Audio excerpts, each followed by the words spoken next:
In your marriage, is sex more about quantity or quality? Welcome to the Only You Forever podcast. If you want to build a thriving, passionate marriage, we've got the research, the truth, and the answers you've been looking for. And now, here are your hosts, Caleb and Verlinda Simone Gendel. Hey everybody, this is episode number 12, and we're going to be unpacking the meaning and purpose sex should have in our marriages. So this is great for couples, likely not so great if you have the kids. You might want to pause now and pick this one up later when they're in bed. Yeah, for sure. So one stereotype is that men just want it all the time and women don't. What's that all about? Well, there's a lot of factors that do come into play here. When we're thinking about the frequency, the quality, or the quantity of sex, body image is in there, anxiety is in there, there's menstrual cycles in there, social cues from the world around us, different influences that come in, messaging from television and popular media. So all these things kind of come into play. But I found one study from 1989 by Byers and Heinlein, and they found that men initiated sex more than women. So that's probably not a huge surprise. Surprising. But they did undo one cultural stereotype, and they found that men and women respond the same percentage to those initiations. So men initiate more. If they initiate 10 times, they might get rejected 5 times. But if a woman initiates twice, might get rejected once. Right. Okay. So it's the same rejection rate, but because of the higher initiations, men perceive that women are more likely to reject them. Yeah. So if you experience greater sexual satisfaction in your marriage, there's more initiations that happen. Okay. That was part of that study. But if you're less sexually satisfied, you're more likely to refuse an initiation. So mutual satisfaction, what I learned from that is that mutual satisfaction, that's one purpose for sex. It's to bring that, it's both mutual and it's satisfaction. Bring that to marriage. Oh, okay. Yeah. So there was another study I come across from 1981. So it was kind of funny doing the research on this because most of the time when you look at sex in couples in the research, it's mostly oriented at the college population right now because of all the issues there with promiscuity and particularly sort of the whole idea of rape or men taking advantage of women on campuses and that type of thing. Oh, so okay. that just the sex culture that's present there right now. So that's fine. So it was hard to actually find a lot of stuff on initiation in marriage and how sex starts and what that means to people. Just to clarify, it's fine that all this is happening on college campuses, or it's fine that that's where the research is and we just have to work with that? No, sorry. Yeah, the latter. Okay. Yeah. So there wasn't a lot of articles that I could find. But Brown and Auerbach in 1981, they did note an increase in initiation by wives of about 1% per year. So when we're talking about sex starting and initiating, we're kind of getting back to this purpose and meaning bit that's in behind it, saying why do men start more than women? And now I'm saying here's a study that's saying, well, wives increase the amount that they initiate every year. Oh, okay. So that's due to changes in sex drive over time. As a couple ages, the male's sex drive goes down, the wives or the females goes up. Oh, okay. Yep. And that may be reflected in that, along with increasing confidence, and comfortableness, just initiating sex. Okay. So when we get into this topic, I just want to segue over to a key Bible passage that deals with issues of equality and gender roles in sex. Because what is the meaning of sex in a marriage if the husband always wants it, it seems like, or feels like, and the wife never does, which I think is a fairly common perception. Right. So here's the passage. The husband should give to his wife her conjugal rights.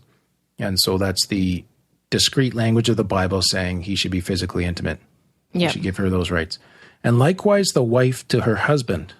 For the wife does not have authority over her own body, but the husband does. Likewise, the husband does not have authority over his own body, but the wife does. Do not deprive one another, except perhaps by agreement for a limited time that you may devote yourselves to prayer, but then come together again, so that Satan may not tempt you because of your lack of self-control. So that's 1 Corinthians chapter 7, verses 3-5. So those verses, it's even talking about like preservation. Like, what's the point of sex anyways? Well, it preserves you in a marriage. Mm-hmm. It's like protection from going outside the marriage for it. Yeah. Indeed. Yeah. So some of the key points I want to take away from this are, first of all, in our world, we're really big on having certain rights. Mm-hmm. Well, here it's saying you don't have this rights, or you need to give these rights to your spouse. So we have a responsibility towards mutual yielding, to giving something to our spouse. And marriage and sex are both wonderful facilities in revealing how selfish we can be. Right. I give up exclusive rights to me and I share them with you. And both people are doing that. Right. Yeah. In the context of marriage. So marriage. that's an act of selflessness. That's right. So that act then, that sex will lose its meaning when I stop giving and I act selfishly. So remember, this is the question that we started with. What's the point of sex anyways? What's the purpose? What's the meaning behind it?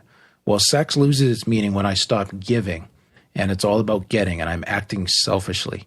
So one neat thing right off the bat in this passage is it's really driving our minds toward a sense of otherness, not selfishness. Giving. Yeah. That's good. Yeah. So what about our culture that teaches men in particular that they have a right to ejaculation? Like, I need sex. Yeah. That's where I say that we need to think about those rights differently. So what you have the right to, according to God, is to mutual giving in the context of absolute equality. So this verse, these passages, doesn't give a preference to men over women or to women over men. Mm-hmm. It's very, very equal in this giving to one another. And that is what we have the right to, is to give. We don't have the right to keep or to take. Hold back, withdraw, use sex for power. So sometimes people ask, just wrong. It is, but you can ask the question, which partner or which spouse has the most control in the marriage? And the sarcastic answer from the world of therapists is the one who wants sex the least.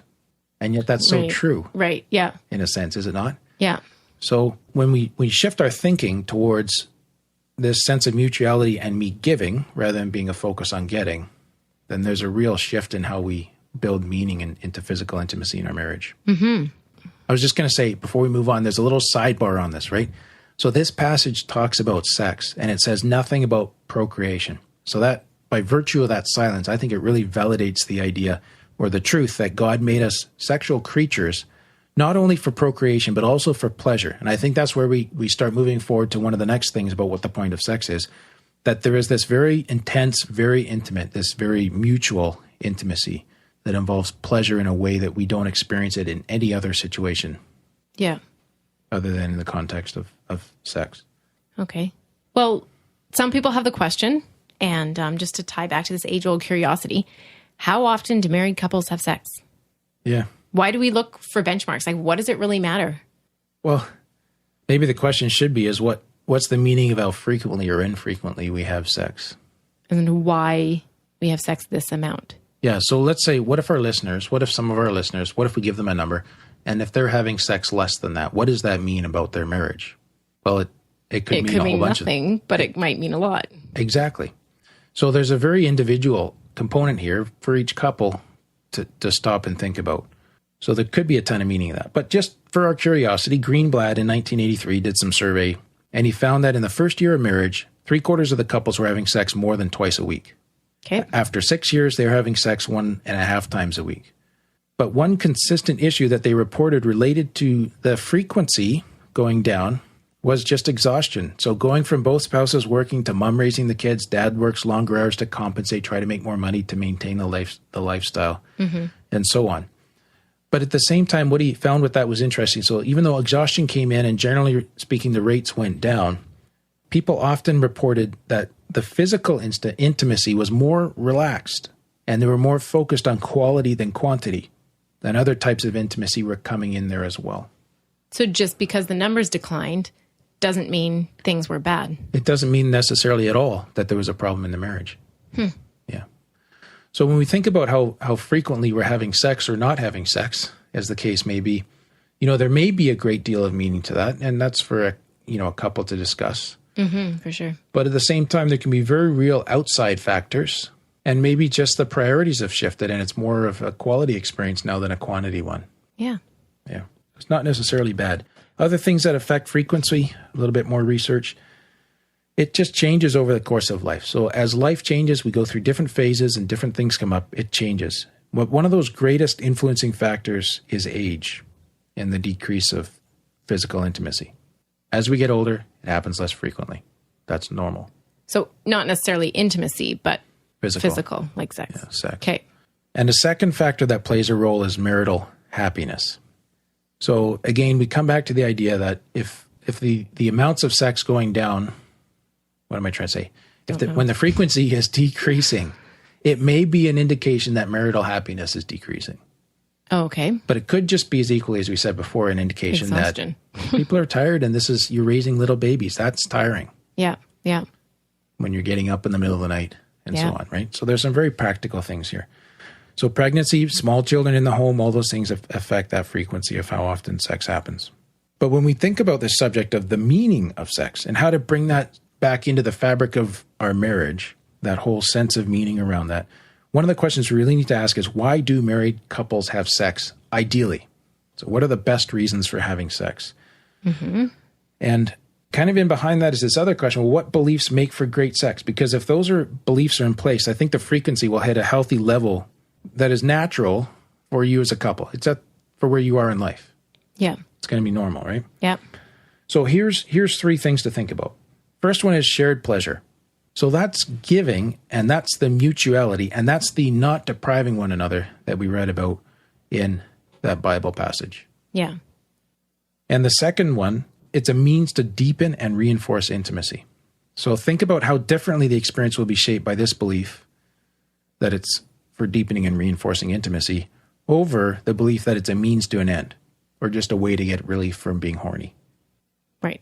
And this kind of what you said in another podcast, it's not just having sex, it's making love. Right. Like it's a little bit of a mind shift. Yeah. So think about the meaning that you associate with the intimacy in your sex. Is it really just an animal act? Mm-hmm. Or is there something deeper happening, even something spiritual happening there? And sex also very practically is a way to reduce the tension of life stresses. It's a sacred, secure, and loving experience. So in sex, there's elements of nurturing, or I should say in making love, of safety, of being totally vulnerable. And there's this real powerful brain chemistry that happens along with the release of endorphins, the happy drugs that your body naturally produces, that really reinforce the positivity and the sense of nurturing and togetherness that occurs when making love. So after that stressful day, it's almost like a reassurance that, this is okay. Things are okay. Yeah. It's the going to safe be harbor. okay. Yeah. Yeah. Interesting. So what should sex look like? Well, simply then, just from those, number one, I think it should be intimate. Is that too obvious? No, yeah. Okay. What does intimate mean? What does intimate mean? That's a good question. We've talked about the fears of intimacy in the last 3 podcasts. Yeah. What is intimacy? I think that in the context here, like intimacy is being able to be completely vulnerable and feel accepted. Be safe in it. Yeah. Okay. It'd be hard for me to think of something more vulnerable than sex Yeah. and making love. And so there's this tremendous opportunity to feel accepting, to express love, to express giving, to show you a desire, to show our spouse a desire to pleasure them and to appreciate them and to wonder over them. Okay. So intimacy. And kind of tied to that, it should look like as well the giving of pleasure. Not just demanding or selfish. Right. But giving. Yeah. And number 3, it should have elements of eroticism too. And What is that? well, I like the Wikipedia definition on that. The aesthetics of sexual desire, sensuality, and romantic love. So it should be romantic. Yep. And desirous. So sometimes these things are all going to flux. And if you think about 3 things on like the little lights on your stereo when they're going up and down in the different wavelengths, right? Sometimes there might be a very strong sense of sensuality. Other times, very strong romantic love. Other times, extreme sexual desire. Oh, okay. Yeah. So that creates some variety in sort of the flow of sex as it happens in a marriage. Good. So hopefully that's given us a little bit for our listeners to think about. The meaning, the purpose of sex in marriage, what our physical intimacy, what your physical intimacy looks like now, and hopefully created opportunity for discussion. Yeah, that's what we want. Giving you some research, some good biblical truth about how to think about mutuality in the sexual part of our marriages. And now the next step is learning to discuss it. Learning to discuss it. And I think too, I'm going to give our listeners just a real practical tool here. So a lot of times, for whatever reason, when we're couples, despite the fact that there's all this intimacy and vulnerability, it's awkward or sometimes difficult to initiate sex and think about the meaning of that. So one thing is to get a quick read on each other. Just ask your spouse, on a scale of 1 to 10, how amorous are you feeling this evening or today or whatever the time might be? And maybe one person's like, wow, I'm a 7. And the other one's like, I'm a 1. Sorry. I had a horrible day or whatever. How about tomorrow night? So try to keep that sense of giving in there to give them an alternative. Don't just reject and say no. Right. But I think it's also incumbent on the partner that has asked or is initiating to not personalize the rejection. Mm-hmm. And be respectful of their response. Yeah. They might have a very valid reason for saying no. Yeah. If they're 1, give them a back rub. Help them to go to bed earlier. You know what I mean? Like by doing some other household chores or whatever. So we can really facilitate and learn to serve each other in other ways and show intimacy outside of physical intimacy that supports each other. Absolutely. Even when we're not having sex. Okay. All good? Yeah. Let's head over to our question segment now. And now for our Q&A section. Remember, if you'd like to ask us a question, you can email it to questions@onlyyouforever.com, or please leave us a voicemail at onlyyouforever.com/questions.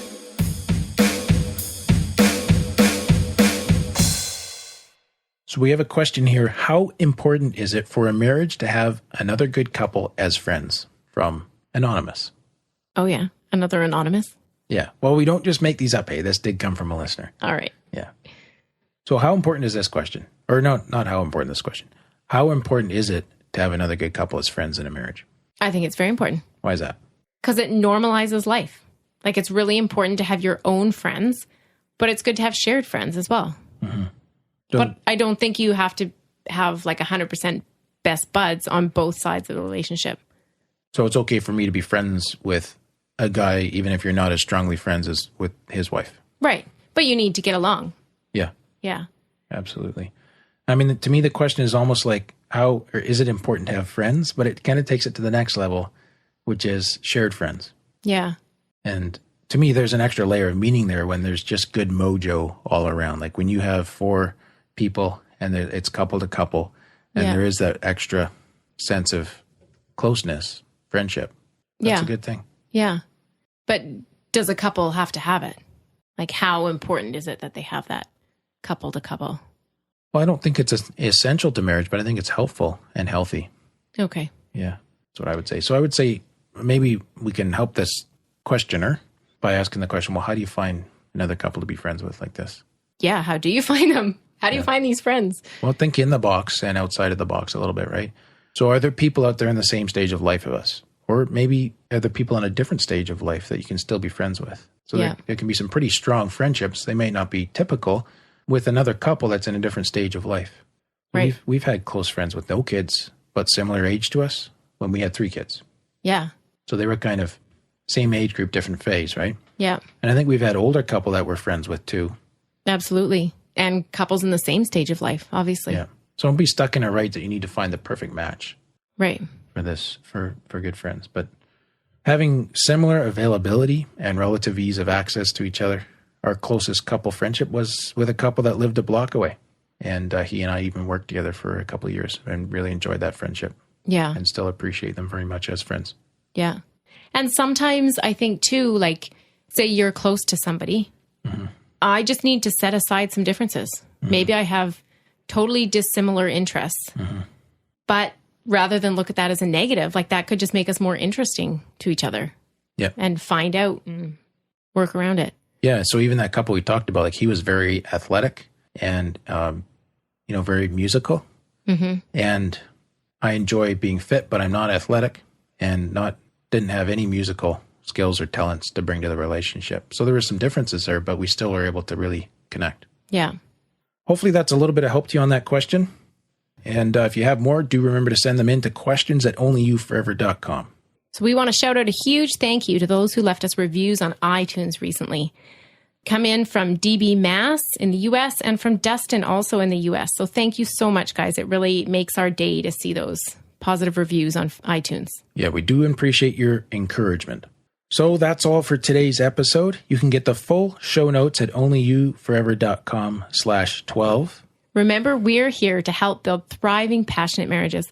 So send us your marriage questions in to questions@onlyyouforever.com. Thank you for listening to the OnlyYouForever.com podcast. Please help us reach and influence a wider audience by rating and reviewing our podcast at OnlyYouForever.com/love. Thanks for listening, and we'll see you next week.